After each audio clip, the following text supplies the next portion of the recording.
She's been, preparing for I guess, a divorce and trying to get the upper hand. She filed a domestic violence report, which was false. And I have all recordings of her threatening us and, threatening the kids, putting them in jail if they didn't do what she said or if they didn't leave with her. And I told after the restraining order, CPS got involved.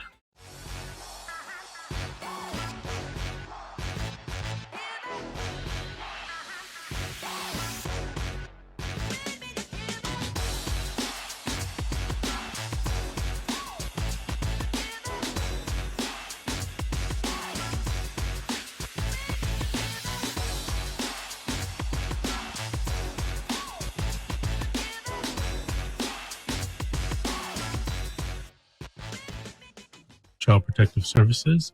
I'm here this evening with attorney Elizabeth Jacobo and therapist Brian Hamilton. And if you want to ask us questions or share your story with us, give us a call at 800-222-5222. Let's talk to Roger from California. Roger, did you have a story to tell or a question to ask? A little bit of both. Go ahead. Well, my wife, exactly what the therapist was talking about, that's exactly what's going on with me. She's been, preparing for I guess, a divorce and trying to get the upper hand. She filed a domestic violence report, which was false. And I have all recordings of her threatening us and, threatening the kids, putting them in jail if they didn't do what she said or if they didn't leave with her. And I told after the restraining order, CPS got involved, and the social worker that was assigned, I told her I had all this evidence, but she recommended me not to turn in this evidence because they would take the kids away. They wouldn't put them in my custody since she had custody because of the restraining order, that the kids would be taken away. So I didn't turn in, no evidence against my wife. And after the first hearing, basically, they called me from a abusive father to, sending me to go get drug tested every week. I mean, basically everything that my wife told them, that's what is, the truth. To them, that was the truth. So I wasn't able to present anything because my attorney also, the court-appointed attorney just basically didn't say anything on my behalf. When is your next court hearing? It's, I believe, June 26th, I believe, something like that. But I wanted to try to get an appeal because it's really hard that, just because my wife, everything that my wife said, which everything is a lie, and I have recordings of her saying that she would lie in the court because of all these threats. I started recording her. Well, have you had a trial yet? No trial. They told me that this was going to be something like an arraignment, like it was just to see, so we could plead not guilty or stuff like that and denial. But it kind of seems like this first court date, it was just all against me. The judge was saying that I was unstable, that I couldn't see my kids. They're giving me like 4 hours a week, supervised visits at a children's facility, a children's court facility. So basically, I am the bad guy. I am the one that can't see my kids, can't talk to them. And all this because the social worker told me not to turn into her any of my evidence, my wife's. And the reason that I did it is because I didn't want my kids to be taken away and going through the system. Okay, well, you have an... She wanted... Hold on. She wanted to... I'm sorry. Roger, hold on. You have an attorney, right? Yes. Okay, so you... Well, I have the court appointed. Okay, well, that's still an attorney. You need to sit down with your attorney, either face-to-face, on the phone, Zoom, email, something, and communicate these concerns to your attorney. I mean, you're telling me about the case now, and I'm sure there's a lot of other things going on, and I'm not intimately familiar, to advise you, but this is an issue you're going to have to talk to your attorney. Well, I did talk to the attorney right after that preliminary trial or whatever it was. And what she told me is she just basically telling me to go do all these programs. go get drug tested every week, and then we'll argue on the next trial. Now, these programs that they're offering. Hold on, Roger. Sounds like detention. Elizabeth, do you have any advice or recommendations you can give this young man? Well, I think the issue is when the social worker shared what she thought was right, which was not to turn anything in because you wouldn't get the kids, and then they would take them away and nobody would have them. Well, the point is they already did take them from you, at least. And Vince is right. You have an attorney. You contact them and you let them know that you have a lot of information that you want them to see, that you want them to review, because you're going to get another interview by a separate worker, and they are supposed to follow up on all the information that is presented to them. You have the opportunity to, counter what they're saying if you have proof of what you're trying to say. It's a good idea to have a timeline too, I think, when you show that to your attorney, because sometimes you're trying, especially that you're trying to say that it's a setup of time, like your wife started putting this into place and you have texts or things that, probably go in a sequential kind of an order. So yeah, if I were you, I would get the information that I have.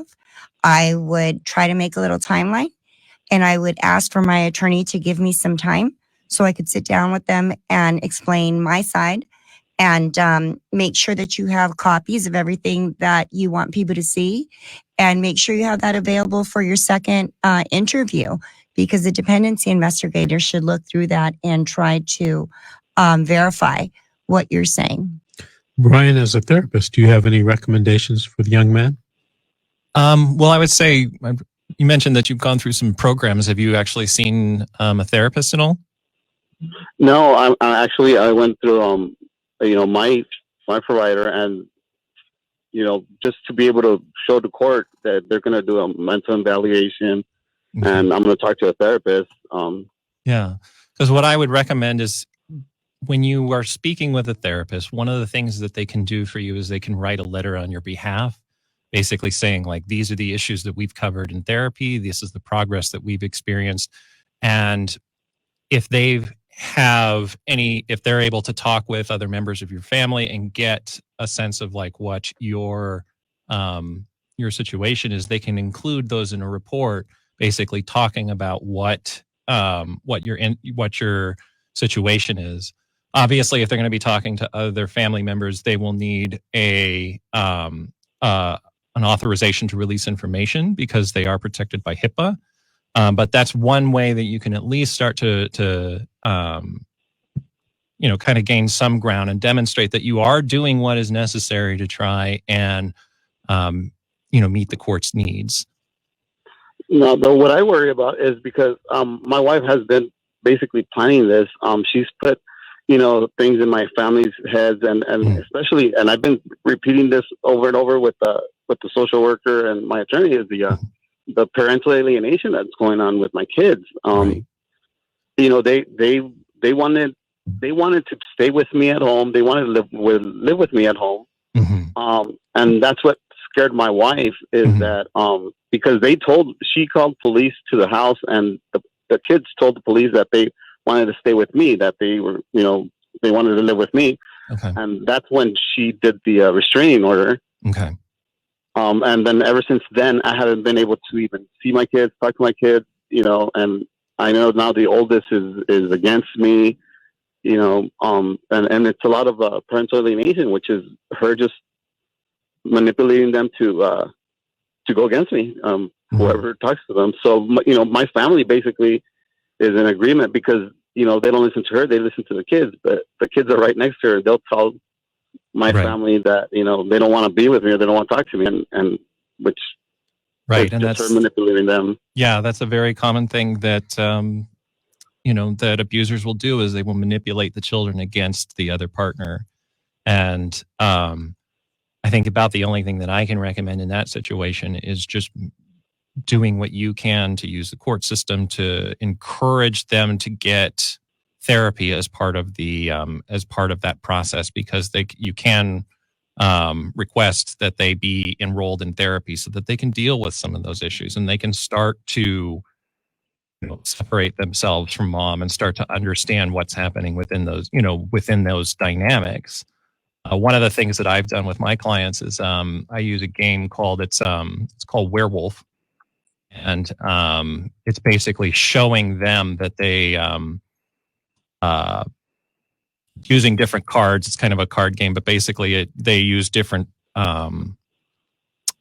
resources within the game in order to kind of understand what what villagers in this game are innocents and which ones are werewolves that they need to be watching out for. But it's a way of kind of talking to them about the fact that, like, look, you have your own resources, you have your own intuitions, you have your own support network that you can use to start to get a sense of what's really going on, like who's really telling the truth, and starting to be able to understand for themselves what they need to get out of that situation.